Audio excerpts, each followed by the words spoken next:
Hermanos, en Hebreos capítulo 12, Hebreos capítulo 12, versículo 28. Hebreos capítulo 12, versículo 28. Un reino inconmovible es el título del mensaje. Cuando lo tiene, por favor, si me dice amén. No importa que tardemos más, pero usted búsquelo tranquilo. Necesito que busque y que encuentre el versículo. Amén. Lo tenemos todos. Muy bien. Dice el autor de Hebreos, que en realidad nadie sabe quién es. Algunos dicen que Pablo, otros que Apolos, otros que Timoteo, no se sabe. Dice el autor de Hebreos, lo que sí sabemos, que el Espíritu Santo inspiró las palabras de este verso, de esta escritura.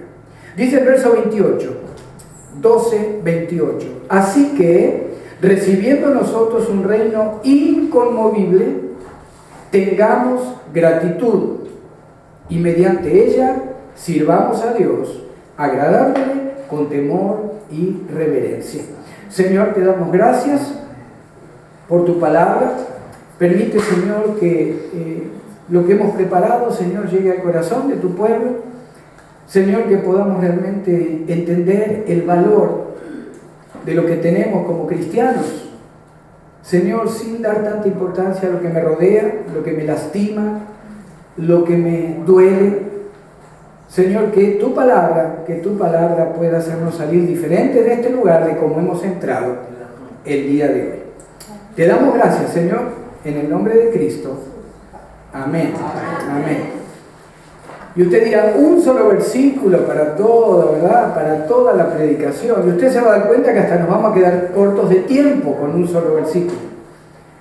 Porque este versículo, hermanos, es la conclusión o parte de la conclusión de un contexto que empieza en el versículo 18 del capítulo 12 de Hebreos.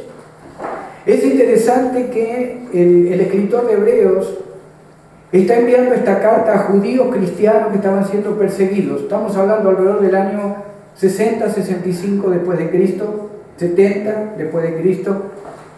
Muchos cristianos que buscaron a Cristo fueron salvos por fe, pero ahora por la persecución, por el dolor, por el temor, por el miedo, por las torturas por las que pasaban muchos cristianos, estaban diciendo que ya no eran cristianos judíos, eran judíos ahora nada más. Todo el libro de Hebreos, el escritor de Hebreos toma el tiempo, inspirado por el Espíritu Santo, de demostrarle a estos judíos creyentes en el Mesías que ya no podían volver atrás. Ya no hay manera de quitar el sello del Espíritu Santo que hay en usted y en mí. Ya no hay manera de quitar lo que la palabra también dice, que ahora que está en Cristo, nueva criatura es. Hay veces no nos gusta porque quisiéramos que la carne se siga alimentando, pero nos guste o no, una vez que usted de corazón hizo esa oración de fe, no hay manera que el Espíritu Santo pueda ser quitado de mi alma, de mi espíritu y de su alma y de su espíritu. El escritor de Hebreos toma tiempo para decirles qué lástima que están dejando de valorar la salvación que tienen en Cristo. Qué lástima que no pueden entender lo que Él les ha dejado en la cruz del Calvario, lo que Él les ha dejado en esa tumba vacía. Y de eso es lo que vamos a estar hablando hoy. Hay veces que lo que nos rodea, los temores, las angustias, los dolores, lo que hay en nuestra alma, en nuestro corazón, hermanos, nos hace vivir el día, la semana, el mes, el año, la década, de una manera donde, como decía el pastor, venimos a veces solamente el domingo, un ratito alabamos, y después durante la semana, la angustia, el dolor, la tribulación, comienza a cargarse en nuestra vida. Pero hay veces que olvidamos lo que dice el versículo 18, que usted y yo ya tenemos un reino inconmovible en nuestro poder, en nuestras manos. Y de eso es lo que vamos a estar hablando hoy. Toda la creación, hermanos, se mueve, toda la creación de Dios siempre se ha manejado y se mueve en una situación o en base a cosas que aparecen y desaparecen. Toda la creación de Dios se maneja de esa manera. Aún el reino de los cielos se maneja en el poder de Dios con cosas que aparecen y desaparecen en la creación, en la naturaleza o en nuestra propia vida. A veces lo que aparece trayendo lugar o viniendo en lugar de otra cosa no es bueno. Hay veces lo que aparece es mejor de lo que era o de lo que había. Cuando hablamos de familia, cuando hablamos de la vida cristiana, cuando hablamos de trabajos, cuando usted consigue un trabajo nuevo, se deja un trabajo viejo, ha desaparecido el viejo trabajo. Cuando usted, y eso es algo bueno, cuando lamentablemente alguien en un matrimonio dice yo quiero el divorcio, desaparece un matrimonio, pero lo que aparece es algo que no conviene, es algo que no es bueno. Pero hermanos, lamentablemente, o gracias a Dios, toda la creación se maneja así. El mismo Señor Jesucristo dijo, si el grano de trigo no cae a tierra, no va a haber fruto. Esto sucede en el mundo material como en el mundo generacional, el mundo de la creación. Usted y yo, o los que vivieron hace 3000 años atrás. En el área, hermanos, de lo material, la Biblia nos muestra un montón de situaciones donde tuvo que desaparecer algo para que apareciera algo mejor. A veces, como por ejemplo la Torre de Babel. Cuando quisieron hacer un solo reino, para hacer una torre tan alta que llegue al cielo, que en el original en hebreo están queriendo decir, vamos a hacer algo tan alto para que podamos alcanzar a Dios o ser como Dios. Vamos a hacer algo tan alto para que no nos pueda destruir. El Señor destruye la Torre de Babel, desaparece la Torre de Babel y empieza lo que es el internacionalismo. Se dividen las lenguas, cada uno se va para su lado y es algo que Dios provocó. ¿Sabe por qué? Porque en cada lenguaje que Dios creó, por lo menos una persona de esos grupos que se abrieron, por lo menos uno, seguía adorando a Jehová y iba a compartir con los otros el nombre de Jehová. Si se hubiera mantenido un solo lenguaje, la tierra ya estaría tremendamente más corrompida de lo que está.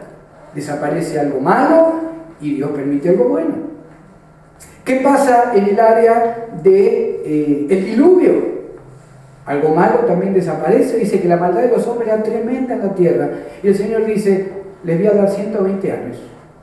120 años para que se arrepientan. Voy a mandar a Noé a construir el arca. Y cuando llegue el tiempo, va a llover. Y va a llover tanto que va a desaparecer todo. Algo malo, el Señor lo transforma en algo bueno. ¿Qué pasa con las generaciones? Por ejemplo, el pueblo de Dios. Usted dice, qué bueno que apareció el rey Saúl. ¿Fue algo malo lo que pasó con el rey Saúl?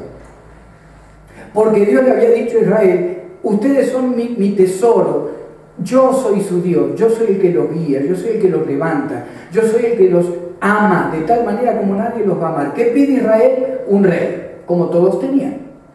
El Señor le dice ahí en primera de Samuel 8:7, al mismo Samuel, al sacerdote Samuel, al profeta Samuel le dice, Samuel, no te hagas problema, no te están desechando a ti, me están desechando a mí. Desaparece la teocracia en Israel y aparece lo que para el pueblo iba a ser algo tremendo. Tenemos un rey. Durante 40 años tuvieron un rey que usó al pueblo de Dios tremendamente. Saúl fue un rey tremendamente malo ante los ojos de Dios. Llega el tiempo que Saúl muere, desaparece Saúl. ¿Y quién aparece? Aparece David. Y aunque David hizo algunas cositas ahí también medias raras, pero fue el hombre que caminó conforme al corazón de Dios.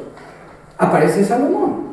Las cosas aparecen y desaparecen en nuestra vida. Porque así tiene que ser para que haya cambio. Algunas veces aparecen mejores que antes, hay veces que aparecen de una manera peor de lo que estaban antes. Los utensilios del tabernáculo, por ejemplo, del pueblo judío, allá en el desierto, siempre fueron cosas hechas por manos de hombre.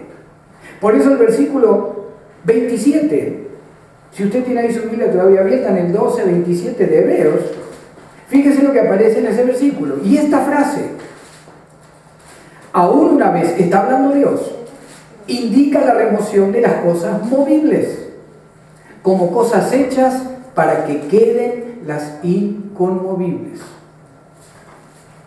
Esa cita, hermanos, del versículo 27 y el versículo 26, lea conmigo el versículo 26, la voz del cual conmovió entonces la tierra, pero ahora ha prometido diciendo aún una vez, y conmoveré no solamente la tierra, sino también el cielo. Esa es una escritura tomada del profeta Ageo. Usted lo tiene ahí todo en el estudio que le dio. El profeta Ageo, en el año alrededor 520 a.C., declara lo que va a tener que pasar para que esta tierra definitivamente llegue a un final, no como tierra, sino como lo que conocemos como tierra. El profeta Ageo, y 580 años después, o 600 años después, el escritor de Hebreos recoge la misma escritura. Va a haber un momento cuando Dios va a remover la tierra. Va a haber un momento cuando Dios va a gritar y nada de lo que conocemos va a ser como lo conocemos. ¿Se acuerda que antes dijimos? Hay cosas que tienen que desaparecer para que otras aparezcan. Y usted y yo muchas veces, hermanos, nos movemos en el día, en la semana, en el bill de la luz que no se puede pagar, en el niño que no está caminando como quiero que camine, en la jovencita que, ¿verdad?, por más que ore, por más que le diga, por más que le quite el teléfono, no quiere dejar las amistades que tiene. Y son todas cosas que son válidas en la vida del cristiano. Tenemos que luchar por la manera que queremos vivir como hijos de Dios. Pero hermanos, hay veces que nos olvidamos de esto que nos dice la palabra. Todo lo que usted conoció, todo lo que las generaciones conocieron hasta ahora, toda la creación de Dios vivió de una manera donde tiene que desaparecer algo para que aparezca otra cosa. Y muchas veces no sabemos si va a ser mejor o peor. El reino que usted y yo se nos ha dado es inconmovible, dice el versículo 28. Usted y yo ahora tenemos algo en nuestra eternidad que nadie lo va a poder cambiar. Y sabemos que es bueno. Ay, Señor, cuando desaparezca la tierra, ¿qué va a ser de mis hijos? Señor, ¿qué va a pasar si vienes ahora? ¿Qué va a ser de mis nietos? ¿Qué va a ser de esto? El que está enfrentando la muerte, Señor, yo no quisiera morir tan rápido, tengo sentimientos, me cuesta dejar. Y está muy bien, hermanos, somos creación de Dios, tenemos emociones, tenemos sentimientos. Pero cuando nos ponemos a pensar un poco, hermanos, que usted y yo ya tenemos algo en el bolsillo simbólicamente, que nadie nos puede quitar. Qué interesante sería que cuando estamos enfrentando una fuerte tribulación, una oposición grande, en un momento digamos, Señor, la presión es grandísima, Señor, estoy dolido, estoy lastimada, Señor, yo no sé qué le vamos a hacer, pero Señor, en la otra punta de la balanza, yo sé que me has dado un reino inconmovible, en el que voy a disfrutar por toda la eternidad. Me has dado, Señor, algo que nadie conoce si no tiene a Cristo. Y hermanos, aún hay muchos que teniendo a Cristo no entienden estas cosas, o no se les platica, o no se les enseña, o no lo quieren aceptar, Personas que a lo mejor pierden un ser querido y cuando le decimos, está en un mejor lugar, murió como cristiano, está con el Señor, y a lo mejor la persona que quedó dice, yo sé, pero igual estoy enojado o estoy enojada. Y es válido que lo estemos, hermanos, pero ¿por cuánto tiempo? ¿Cuánto tiempo vamos a dejar que la amargura o la falta de perdón o el rencor sigan llenando mi vida cristiana? Cuando se me está diciendo, hermanos, que hay algo que usted y yo tenemos que ya nunca más va a desaparecer. Siempre lo que hemos tenido usted y yo hasta ahora, ha habido cosas que aparecieron y desaparecieron. Algunas buenas, otras malas. Hay algo que nadie va a cambiar en tu vida y en la mía por toda una eternidad. Lo inconmovible ya está dado en la mano de los hijos de Dios, de aquellos que tienen a Cristo como Señor y Salvador. ¿Cuándo va a ser este último grito de Dios? ¿Cuándo va a ser esto que, cuando dice en el versículo 26, la voz del cual conmovió la tierra? La va a conmover de nuevo la tierra el Señor. Cuando todo esto termine como lo conocemos. ¿Cuándo se consuma esa escritura, hermanos? Se consuma en Apocalipsis 16, del 17 al 21. Si me quiere acompañar, por favor. Apocalipsis 16, 17 al 21. Estamos hablando del final de la tribulación. Estamos hablando de prácticamente faltan horas o días o semanas para que usted y yo volvamos con Cristo de esos 7 años que vamos a estar con el Señor, cuando los 7 años de tribulación corren sobre la tierra. Fíjense lo que dice el versículo 17. ¿Lo tienen? El séptimo ángel derramó su copa por el aire y salió una gran voz del templo del cielo del trono diciendo: hecho está. Hubo relámpagos, voces, truenos, un gran temblor de tierra, un terremoto tan grande cual no lo hubo jamás desde que los hombres han estado sobre la tierra. Y la gran ciudad, la ciudad de Babilonia, fue dividida en 3 partes. Las ciudades de las naciones cayeron. La gran Babilonia vino en memoria delante de Dios. Fíjense el 21. Cayó del cielo sobre los hombres un enorme granizo como del peso de un talento. Un talento son 40 kilos. Cuando el Señor levante su voz en el tiempo final, y gloria a Dios que usted y yo ya estamos con el Señor en el rapto de la iglesia, pero terminan los 7 años de tribulación y Dios clama de tal manera que granizo de 40 kilos, cada granizo es una de las plagas que cae sobre la tierra. ¿Se da cuenta, hermanos, que la Escritura nunca falla? Aunque nosotros ya estamos delante del Señor, con cuerpos ya restaurados, con cuerpos glorificados, antes de que comiencen esos 7 años de tribulación sobre la tierra. Pero hay un momento en que el clamor de Dios destruye lo que conocemos en la tierra como elemento. Las montañas como se ven no van a estar más. Los lagos como están no van a estar más. El mar no sabemos qué va a pasar. Destrucción, destrucción, destrucción. Aún una vez, dice la palabra, y cuando Dios clame, lo inconmovible viene a nuestra vida. Pero ¿sabe cuál es la gran noticia? Ya tenemos lo inconmovible. Porque cuando Cristo y nosotros volvamos en este tiempo final de la tribulación, cuando el Señor establece su reino de 1000 años sobre la tierra, usted y yo, dice la palabra en Apocalipsis capítulo 1, que somos ya reyes y sacerdotes para Él. Entonces nos va a nombrar reyes y sacerdotes cuando comience el reino milenario. No, hermano, qué sé yo cuándo va a pasar eso.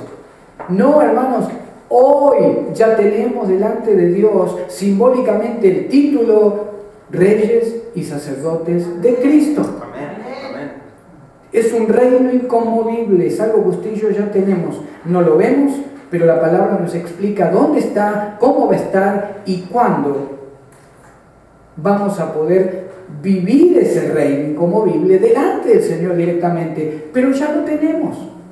Ya lo tenemos. Por eso el versículo 28 termina diciendo: por eso tengan gratitud, dice el escritor de Hebreos. Y después dice: sirvan a Dios agradándole con temor y reverencia. Con temor y reverencia. Hay veces que hay alegría, hay veces que hay tristeza en nuestro corazón. Y hermanos, no queremos hablar o compartir que la palabra nos dice que seamos robots.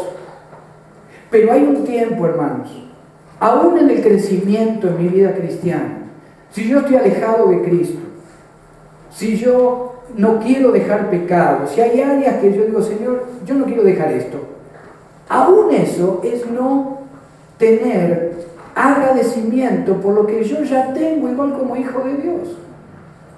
¿Verdad? Es un poco como la parábola de los que fueron a trabajar al campo. Los que trabajaron una sola hora, al final se quejan contra el dueño del campo y le dicen: perdón, los que trabajaron todo el día, estos recién hace una hora que están trabajando, ¿por qué van a cobrar igual que nosotros?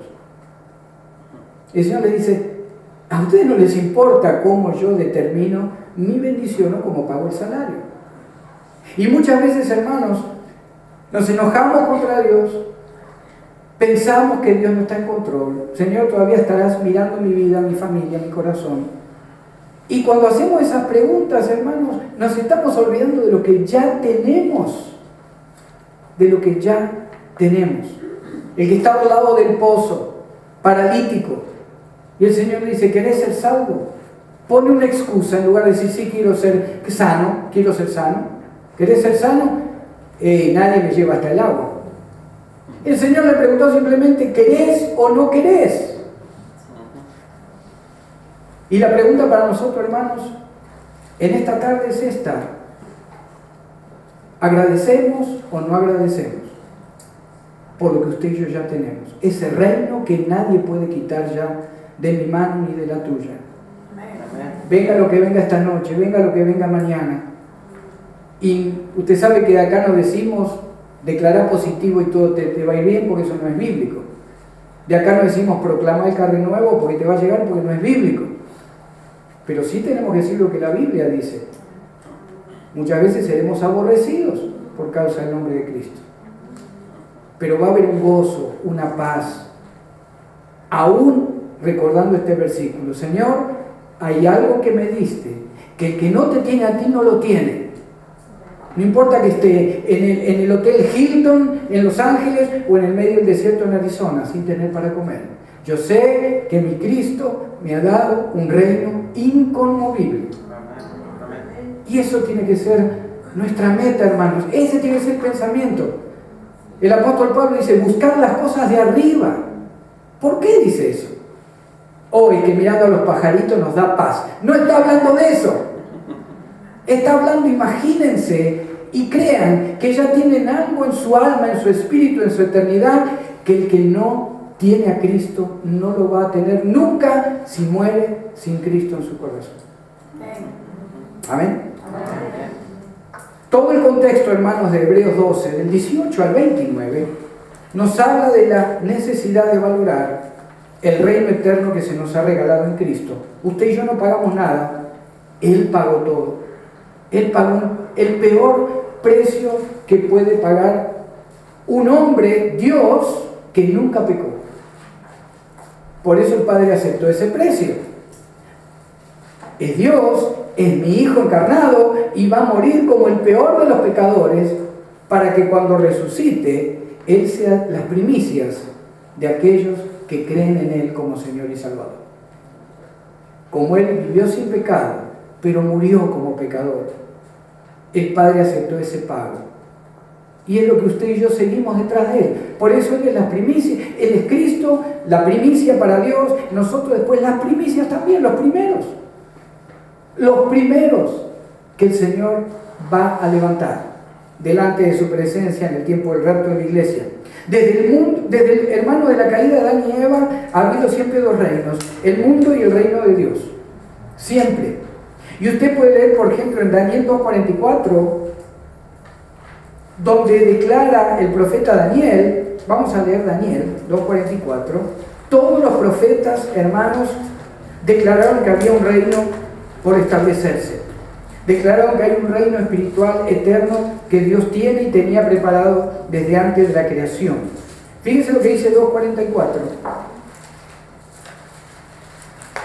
Y en los días de estos reyes, el Dios del cielo levantará un reino que no será jamás destruido, ni será el reino dejado a otro pueblo. Desmenuzará y consumirá todos estos reinos, pero Él permanecerá para siempre. Todos los profetas, el mismo Moisés, declara que hay un reino que se iba a establecer, que hay un Mesías que iba a venir, que hay algo inconmovible que estaba por llegar a aquellos que creyeran en Dios. Ya llegó en Cristo. ¿Se acuerda que a partir de Cristo se empieza a hablar de, y en los últimos días, los postreros días? ¿Qué son los postreros días? Los postreros días comienzan cuando Cristo comienza su ministerio. Cuando es bautizado y comienza su ministerio. Seguimos estando en los postreros días. Pero con una diferencia que tenían los profetas, con una diferencia que tuvo Moisés, con una diferencia que tuvieron los patriarcas. Usted y yo ahora sabemos a dónde vamos. Sabemos cómo va a estar nuestro cuerpo en la eternidad, sin lágrimas, sin dolor, sin enfermedad. Sabemos cómo es Cristo, lo declara acá. No me interesa tanto el color de pelo que tenía, me interesa saber lo que me dejó en la Escritura para saber que Él ha ido a preparar lugares preciosos para usted y para mí, por toda la eternidad. En el cielo con Cristo 7 años, mientras pasa la tribulación en esta tierra, volvemos con Cristo al final de la gran tribulación, se establece el reino de 1000 años, usted y yo sirviendo a Cristo. Los 7 años en el cielo donde van a pasar el tribunal de Cristo, no para perdición, sino donde nos va a decir qué premios o coronas tenemos con Él por la eternidad. Venimos a la tierra, 1000 años sobre Cristo, reinamos con Él, de alguna u otra manera. ¿En qué país? No sé, no me pregunten, nadie lo sabe. Pero dice que ya somos. La clave está, hermanos, en los verbos que nos declaran que usted y yo ya tenemos ese reino inconmovible. Y la pregunta es esta: si somos reyes y sacerdotes, si somos primicias para Dios, si nada ya no nos puede tocar, porque Cristo es nuestro abogado defensor delante del Padre, ¿por qué a veces vivimos en derrota? ¿Por qué? ¿Qué es lo que maneja la manera en que mi alma se mueve en derrota? Siempre le echamos la culpa a lo mejor al diablo, las circunstancias a veces, el esposo a veces, la esposa a veces, los hijos, el trabajo, mi jefe, mi patrón. Pero ¿sabe una cosa? Yo estoy convencido que si yo quiero valorar esa posición que tengo en Cristo, y si quiero valorar ese reino inconmovible que ya tengo, yo decido cómo quiero vivir. Yo decido si lo voy a disfrutar o no. El Señor dijo: cuando te den una mejilla, da vuelta a la otra. ¿Cuál es el problema? ¿Cuál es el problema? Y no es conformismo, porque hay veces que nos dicen: ustedes los cristianos son los más conformistas de todos. Les va bien, gloria a Dios. Les va mal, es voluntad de Dios, gloria a Dios. Les pasa algo más o menos, gloria a Dios. Pero ¿qué es lo que la Biblia nos enseña? Pero llega un tiempo, hermanos, en esta última iglesia, estamos en la iglesia de la Odisea, que no solo lo declaramos por hipocresía o como robots para convencernos de que gloria a Dios. Es tiempo que empecemos a vivir el reino inconmovible que tenemos. Así es, amén. Es tiempo para tener una sonrisa diferente en la cara, para tener una paz diferente en el corazón. Pongamos la balanza siempre: Señor, estoy desesperado, estoy desesperada, pero me recuerdo: Señor, yo sé que estoy en tus manos. Señor, yo sé que lo que me diste no desaparece nunca más, porque tú eres Dios, porque tú eres el Señor, y Él se merece toda la gloria y toda la honra. Amén. Amén.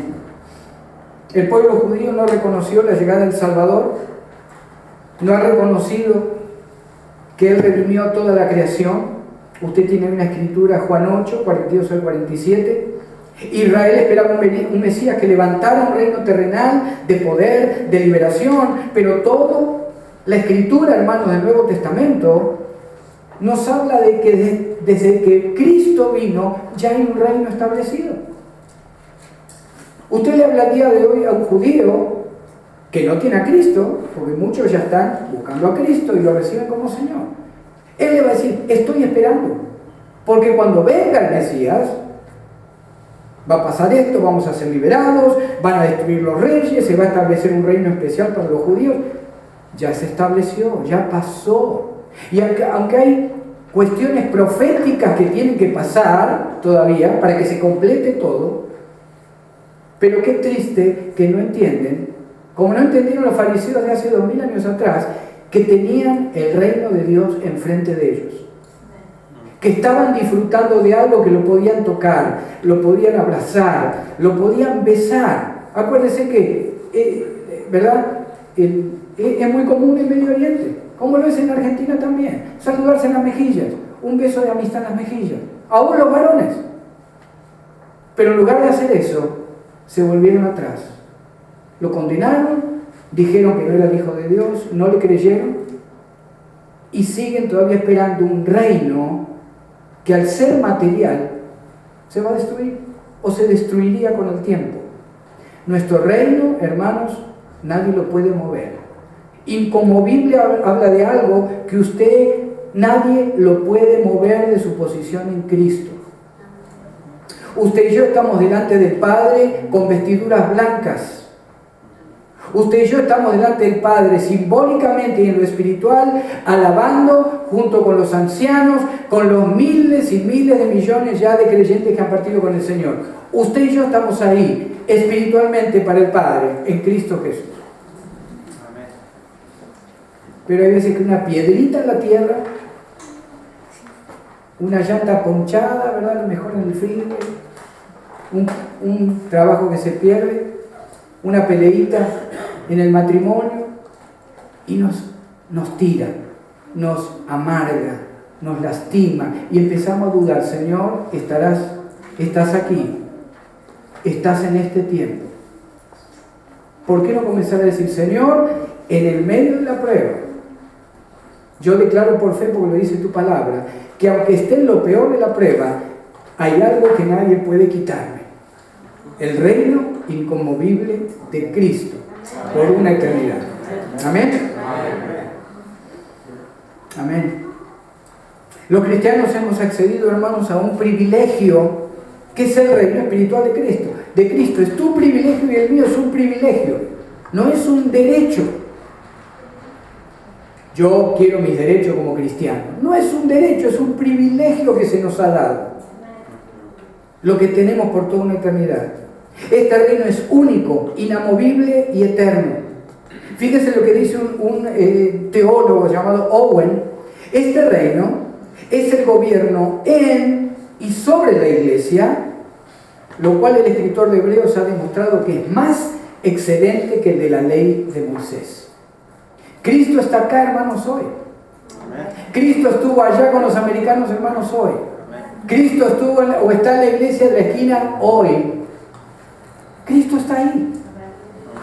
Por eso este teólogo dice, este reino de Cristo es en y sobre la iglesia, por supuesto, a través del Espíritu Santo. A través del Espíritu Santo, aquí está Él. Vamos a disfrutar esta declaración de una manera diferente a partir de hoy. O vamos a seguir siendo golpeados, lastimados, derribados por lo que nos rodea.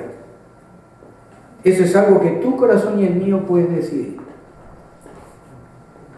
Y para terminar, para todo ser humano, hermano, nacido de nuevo, el reino como vive de Dios, en nuestra vida incluye esta realidad. En la tierra hay una confrontación continua con el reino del diablo. Continua. Por eso usted debe orar, debe buscar la palabra de Dios, debe reunirse con otros creyentes para hacer guerra espiritual por lo que su vida está pasando.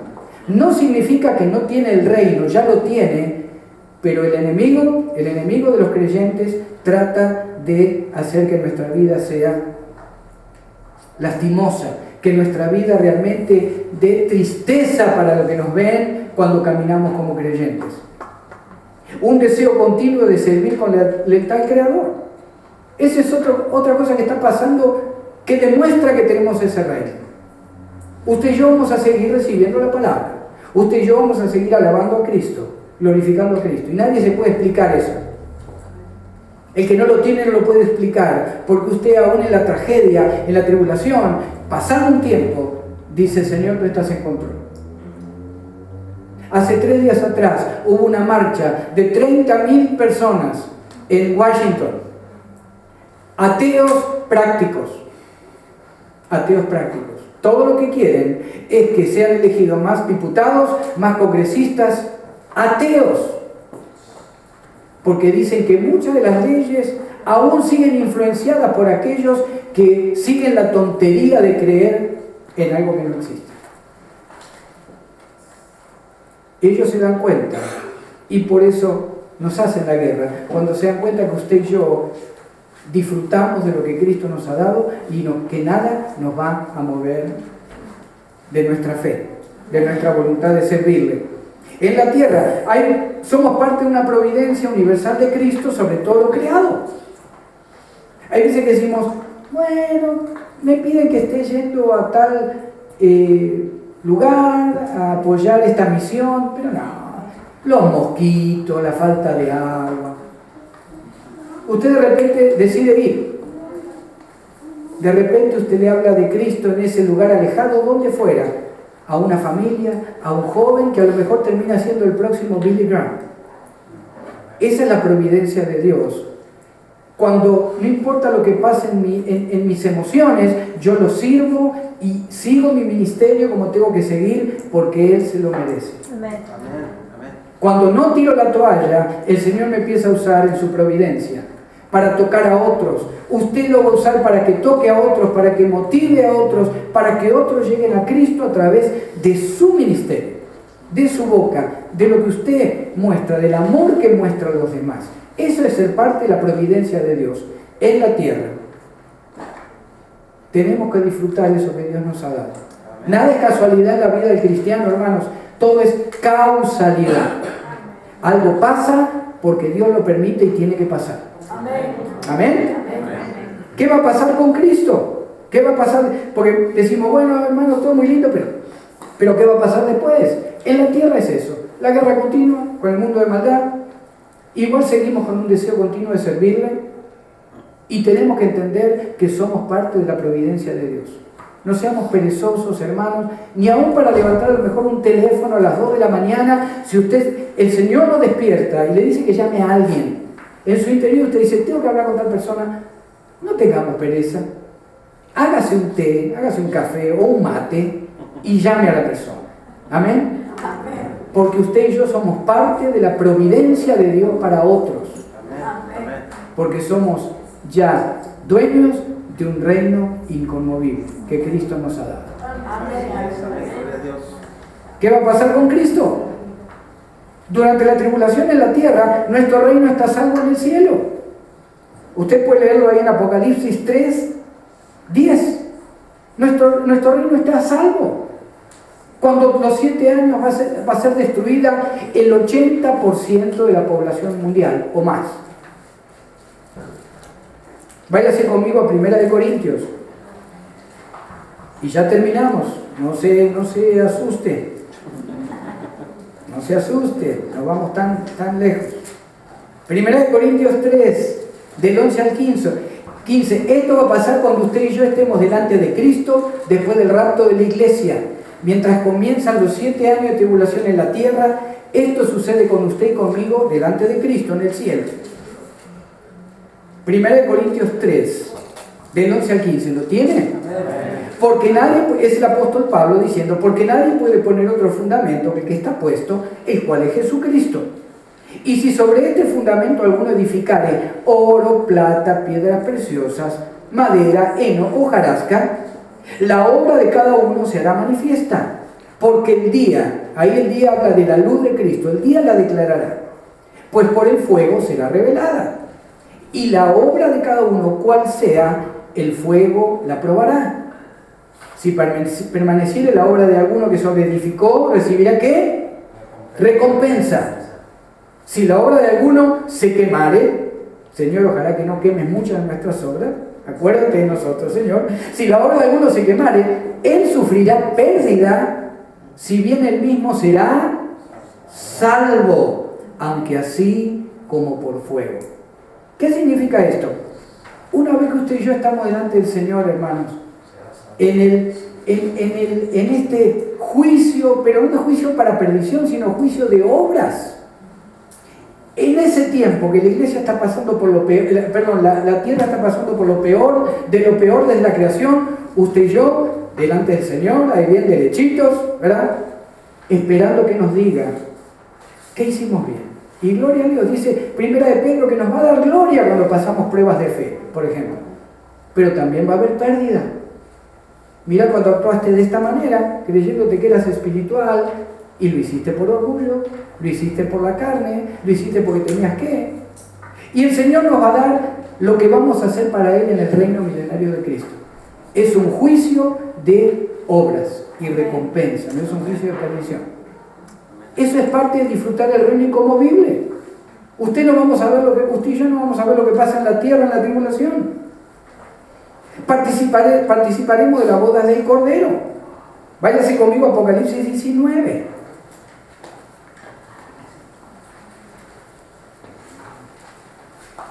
Tantas veces nos olvidamos de todo lo que tiene este reino inconmovible. No vamos a pasar la tribulación. Vamos a recibir recompensa del Señor y aunque recibamos reprimenda, no va a ser para perdición. Participaremos de la boda del Cordero. Fíjese Apocalipsis 19, del 7 al 9. Gocémonos y alegrémonos y démosle gloria. Esto está pasando en el cielo, casi en el final del tiempo de tribulación en la tierra. Porque han llegado las bodas del Cordero y su esposa se ha preparado. Y a ella se le ha concedido que se vista de lino fino, limpio y resplandeciente, porque el lino fino es las acciones justas de los santos. Ese es el reino inconmovible. Y aunque hay diferentes posiciones teológicas, donde algunos dicen, las bodas del Cordero también van a participar, ¿verdad?, los judíos que son salvos, no vamos a entrar en lo profético, pero sí vamos a aclarar esto. Usted y yo ya estamos disfrutando todo eso. ¿Duele dejar lo que tenemos? Claro que duele. ¿Duele perder algo que amamos mucho? Claro que duele. Pero hermanos, lo que tenemos es eterno. Nadie lo puede robar, nadie lo puede quitar, nadie lo puede quemar. Lo que usted y yo tenemos en la eternidad es lo que aquellos que han partido antes de nosotros están disfrutando. Debemos creerlo por fe, debemos creerlo por fe. Amén. Un reino inconmovible. ¿Qué más vamos a estar haciendo con Cristo? Reinaremos con Él 1000 años. Usted lo puede leer en Apocalipsis 20, del 4 al 6. Apocalipsis 20, del 4 al 6. Y por último, yo creo que esto es lo que más tengo ganas de ver: la Nueva Jerusalén. A mí me encantan las piedras preciosas. Me encantan lo que sean las diferentes piedras, los colores. Hermano, cuando uno en el capítulo 21 de Apocalipsis, en su mente, ¿verdad?, finita, el apóstol Juan nos describe un poquito como hombre lo que usted y yo vamos a ver en esa ciudad de Dios, pero suya y mía también, como parte del reino inconmovible, en la que vamos a vivir por los siglos de los siglos de los siglos. Y usted no sé si se acuerda, pero le digo la medida de la ciudad: 12.000 kilómetros por 12.000 kilómetros por 12.000 kilómetros de alto. Y no se lo quiere imaginar ahora. Haga el dibujo en la casa y póngale las medidas e imagínese lo que va a ser cuando esa ciudad, la ciudad de Dios, desciende sobre la tierra. Eso es parte también de nuestro reino inconmovible. Para terminar, cuando mañana aparezca alguna pruebita, alguna piedrita, cuando mañana aparezca el dolorcito al costado, ¿le vamos a dar realmente la importancia que tiene? ¿O nos vamos a acordar del reino inconmovible que usted y yo ya tenemos? Amén. Se lo dejo para usted la pregunta. ¿Amén? Amén. Dios le bendiga. Dios le bendiga. Vamos a pedirle a los hermanos